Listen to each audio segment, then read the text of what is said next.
High বন্ধুরা, দেশ থেকে যারা দেখছো বা দেশের বাইরে থেকে যারা দেখছো তাদের সকলকে রং বেরং 24 চ্যানেলে স্বাগত জানাচ্ছি। সকালবেলা আমার বাসন টাসন ধুয়ে জানলায় উবুর দিয়ে দিয়েছি। এবার জলখাবারটা আমি বানাবো। আজকে জলখাবারে একটু বেসন দিয়ে পেঁয়াজ দিয়ে বড়া ভেজে নিলাম। কিছু ভাজা হয়ে গেছে আর এখন কড়াইতে কয়েকটা বড়া ভেজে নিচ্ছি। এর সাথে সাথে দেখো আমি কি করছি সেটাও তোমাদের সঙ্গে একটু শেয়ার করে দিই। এখানে আমি সমস্ত ঠাকুরের বাসনগুলোকে নিয়ে এসেছি, দিয়ে এখানে আমি তেঁতুল দিয়ে বাসনগুলোকে সব সুন্দর করে মেজে পরিষ্কার করে নিচ্ছি। এটা একটা চমৎকার উপায়। তামা, পিতল, কাঁসা সমস্ত বাসন এই তেঁতুল দিয়ে খুব পরিষ্কার হয়। আমি মাঝে মাঝে তোমাদের সঙ্গে শেয়ার করি যে আজকে তেঁতুল দিয়ে মাজতে পারলাম না, কিন্তু সেদিন কিন্তু বাসন খুব একটা ছাড়াতে পারি না। এই যে এরপরে এগুলোকে ধুয়ে নিয়ে এরপরে আমি ভিম লিকুইড দিয়ে এগুলোকে ভালো করে পরিষ্কার করে মেজে নেব। চলো তোমাদেরকে মেজে ধুয়ে দেখাচ্ছি, তোমরা দেখতে থাকো। এই দেখো বাসনগুলো সমস্ত আমি মেজে ধুয়ে নিয়ে এসেছি। কিছু বাসন আগে উবুর দেওয়া হয়ে গেছে। দেখো বাসনগুলো দেখলেই বুঝতে পারবে তেঁতুল দিয়ে একবারে যেন চকচক করছে। খুব সুন্দর লাগে মাজলে, যেমন ঝকঝক করে আর তেমন দেখতেও খুব সুন্দর লাগে। এটা একটা চমৎকার উপায়।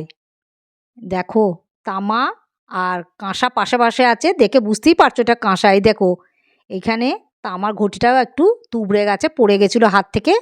তামার কালারটা বুঝতেই পারা যাচ্ছে। দেখো পাশাপাশি রাখা আছে কাঁসা আর তামা, তোমরা বুঝতে পারছো? আর এরকম বাসন চকচক করে ঠাকুরকে পুজো দিতেও ভালো লাগে আর দেখতেও খুব ভালো লাগে। চলো ঠাকুরের বাসনগুলো জানলায় উবুর দিয়ে দিয়েছি।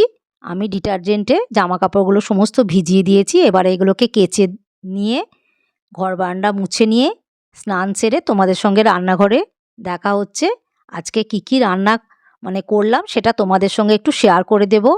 তোমরা ব্লগটা পুরো দেখো আর কেমন লাগছে অতি অবশ্যই কমেন্টে আমাকে জানাবে। আমার সমস্ত কাজ করাও হয়ে গেছে আর স্নানও সারা হয়ে গেছে। দেখো রান্নাঘরে চলে এলাম। একটা কথা অনেক দিনকার কথা মনে পড়ে গেল, পুরনো কথা। মন কেমন করে উঠলো। একটা গানও আছে, আমার মন কেমন করে। যাই হোক, মন কেমন করলে হবে না। এটা হচ্ছে আলু চকা, তোমাদের সঙ্গে রান্নাটা শেয়ার করে দিই। আর এখানে দেখো ডিম আর কপি ভেজে রেখে দিয়েছি। আজকে ডিমের ঝোল কপি দিয়ে আলু দিয়ে আর আলু চকা আর ডাঁটা আলু পোস্ত করেছি। এগুলো আগে হয়ে গেছে, ঝোলটা এখনো হয়নি। দেখো ঝোলটা প্রথমে আমি কড়াইতে তেল দিয়ে ঝোলটা কিভাবে বানালাম সেটা একটু শেয়ার করে দিই। কড়াইতে তেল দিয়ে লঙ্কা আর জিরে একটু ফোড়ন দিয়ে আলুগুলোকে ভালো করে কষে নিয়েছি। আলু কষা হয়ে গেলে রেগুলার যে মশলা, সেই মশলাটা দিয়ে ভালো করে আমি কষে নিয়েছি আলুগুলো। তাতে ছিল আদা, জিরে গুঁড়ো, ধনে গুঁড়ো, টমেটো, কাশ্মীরি লঙ্কার গুঁড়ো, এমনি লঙ্কা আর পেঁয়াজ, রসুন সব দিয়ে কষে নিয়ে জল ঢেলে দিয়েছি। দিয়ে কিছুক্ষণ ফোটার পর ধনে পাতাগুলো দিয়ে দিয়েছি। আর নামানোর আগে আমি এই কপি আর ডিম দিয়ে ঝোলটাকে নামিয়ে দেব। চলো ঢাকা দিয়ে দিই ঝোলটা ঢাকা দিয়ে দিলাম। ঝোলটা হতে থাক। এদিকে দেখো ভাতও আমার হয়ে গেছে। তোমাদের সঙ্গে আলু আর ডাঁটার পোস্ত করেছি শেয়ার করে দিই। চলো ওইদিকেতে তোমাদের সঙ্গে শেয়ার করলাম ডিমের ঝোল, কপি দিয়ে ডিম দিয়ে আলু দিয়ে ঝোল আর আলু চকা। আর এদিকে দেখো ডাঁটা দিয়ে আলু দিয়ে একটু পোস্ত করেছি। এই পোস্তটা আমাদের সকলেরই প্রিয়। এই পোস্তটা খেতে খুব ভালো লাগে আমাদের। তোমাদেরকে আগেই বলেছি আমার স্নান হয়ে গেছে। ব্লগটা আমি এই পর্যন্তই রাখছি। তোমরা ভালো লাগলে লাইক করো, শেয়ার করো, সাবস্ক্রাইব করো। আর কি দেখতে চাও সেটা জানিও অতি অবশ্যই। তোমরা ভালো থেকো, সুস্থ থেকো। Love you all. পরের ব্লগে দেখা হচ্ছে। Bye by.